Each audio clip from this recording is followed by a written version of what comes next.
আমি যেখানে বসে আছি আলবানি শহরের ঠিক একটা প্রাণকেন্দ্র, একটা পার্কে। তো আমি যখন একটু চিন্তা করলাম যে বাংলাদেশের কথা যদি আমরা ভাবি, যে বাংলাদেশ হচ্ছে আমার আমেরিকার যে তুলনা করতে যাই, তাহলে 50 থেকে 60টা বাংলাদেশ যদি একত্রিত করা হয় তাহলে একটা আমেরিকার সমান হবে। তো আমি আছি হচ্ছে নিউ ইয়র্কে। নিউ ইয়র্কের যে আয়তনটা, সেই আয়তনটা হচ্ছে বাংলাদেশের চেয়ে প্রায়, কি বলবো, যে দ্বিগুণ না হলেও আহ, প্রায় কাছাকাছি বড়, দ্বিগুণের কাছাকাছি। এই শহরের বা এই সিটির বা স্টেটের রাজধানী কিন্তু এটা আলবানি।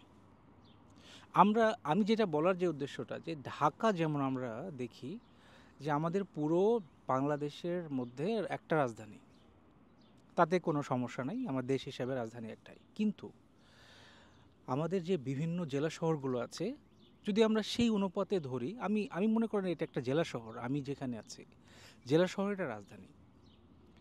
আপনি নিউ ইয়র্কে যাবেন এবং আপনি আলবানিতে আসবেন, আপনি যদি দেখেন বা কম্পেয়ার করেন, তাহলে নিউ ইয়র্ক এবং আলবানির তফাৎটা কতটুকু আপনি আপনি বুঝতে পারবেন। আমি কেন এটা বললাম, এটা বলার উদ্দেশ্য আছে। সে উদ্দেশ্য হলো যে আমরা যেমন ঢাকাকে একদম পুরো বাংলাদেশের যে জেলাগুলো আছে তার থেকে একদম আলাদা করে ফেলেছি।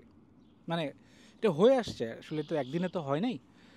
যেমন সব উন্নয়ন, উন্নত সব কিছু হচ্ছে ঢাকাতে, কিন্তু বিভিন্ন জেলা শহরে কিন্তু সেই অনুপাতে কিন্তু এটা নেই। এবার উল্টা আপনি এখানে আসবেন, যে রাজধানী, এটা আমাদের আমেরিকার রাজধানী, এই শহরে প্রায় 400 বছর আগে মানে মানুষজন আসা শুরু করেছিল। যদিও 200 বছর আগে এটার, নিউ ইয়র্কের যে রাজধানী, এটার নামকরণ হয়, কিন্তু 400 বছর আগে মানুষজন বসবাস শুরু করে। আপনি শুনলে একটু অবাক হবেন যে 400 বছর আগে তারা কি করতো।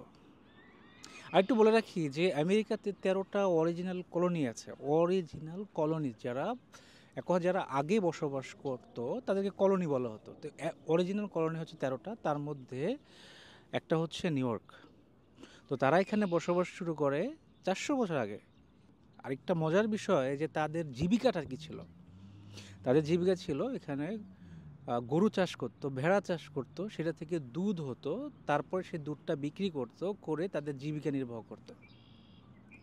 তারপরে কি করছে তারা, আস্তে আস্তে রেলপথ করেছে, যাতায়াতের ব্যবস্থা করেছে, নদীপথে যাওয়ার ব্যবস্থা করেছে। তাই বলে এখানে যে শুরু করেছে বলেই যে এখানে সব হয়েছে তা কিন্তু না। আমার বলার উদ্দেশ্য হলো যে আমরা যদি চাই, একটা একটা এক্সাম্পল হতে পারে যে আমরা নিউ ইয়র্কের রাজধানী হচ্ছে আলবানি, কিন্তু আলবানিতে আপনি যেই পরিমাণ উন্নয়ন দেখবেন তার থেকে বেশি উন্নয়ন আপনি সিটিতে দেখবেন বা অন্যান্য জায়গায় আপনি দেখতে পাবেন, কিন্তু আলবানিতে কিন্তু এরকম নাই। কারণ এটা সব জায়গাতে ইকুয়াল করে দেওয়া আছে। যদি ইকুয়াল করে না হতো তাহলে হয়তো বা এক জায়গায় মানে কি বলবো, যে বেশি ঠাসাঠাসি একদম জনবহুল হয়ে যেত। কিন্তু এটা কিন্তু এখানে নেই, শুধুমাত্র ভাগ করে দেওয়ার কারণে।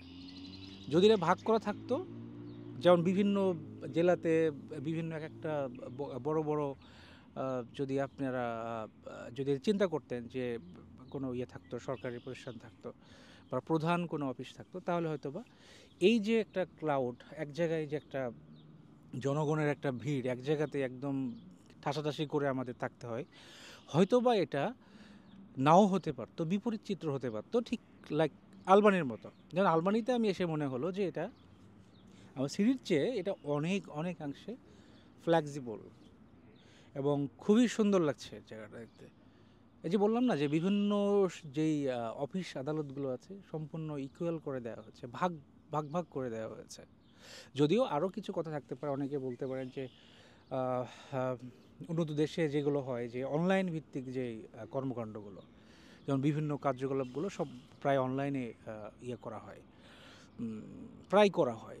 বিভিন্ন ইমিগ্রেশন থেকে শুরু করে বিভিন্ন অফিস আদালতের কাজগুলো সম্পূর্ণটা অনলাইনে মানে বিশেষ করে করা হয়। তারপরেও যদি আমরা এইভাবেই যদি একটু ইকুয়াল করার চিন্তা করতাম, যে 400 বছর আগে এখানে গোড়াপত্তন করার পরেও তারা চাইলে কিন্তু এখানেই সব করতে পারতো। ম্যানহাটন কিন্তু এখানে হতে পারতো, ম্যানহাটনের বিল্ডিংগুলো কিন্তু এখানেই হতে পারতো, কিন্তু উল্টা এখানে হয় নাই, অন্য জায়গায় হয়েছে। কারণ এই চিন্তাটা তাদের ছিলই না। তাহলে এই চিন্তা যদি আমরা করতাম বা হয়তো অদূর ভবিষ্যতে যদি এটা হয়, হতেও পারে, হয়তো আমরা নাও দেখে যেতে পারি, হয়তো আমাদের পরবর্তী প্রজন্ম হয়তো বা দেখে যেতে পারবে যে হয়তো একসময় আমাদের পুরো ছোট বাংলাদেশ হলেও আমাদের প্রাণের অবস্থান করে, যেটা যে ঢাকাতে একত্রিত না হয়ে একদম এক জায়গায় ঘষাঘষি না করে এক বিল্ডিংয়ে হাজার হাজার মানুষ, যেখানে আগুন লাগলে হাজার হাজার মানুষ, শয়ে শয়ে মানুষ পুড়ে মারা যাচ্ছে, এরকম হবে না যদি আমরা পুরো ভাগ ভাগ করে দিতে পারতাম। হয়তো বা এক সময় হবে, আমাদের যারা প্রজন্ম আসছে হয়তো তারা করবে। এই দিনের হয়তো অপেক্ষা আমাদের করতে হবে। আজকে এই পর্যন্তই হালমানি থেকে। দেখা হবে অন্য কোনো ভিডিওতে, অন্য কোনো সময়। আশা করি আপনারা সবাই ভালো থাকবেন। আল্লাহ হাফেজ।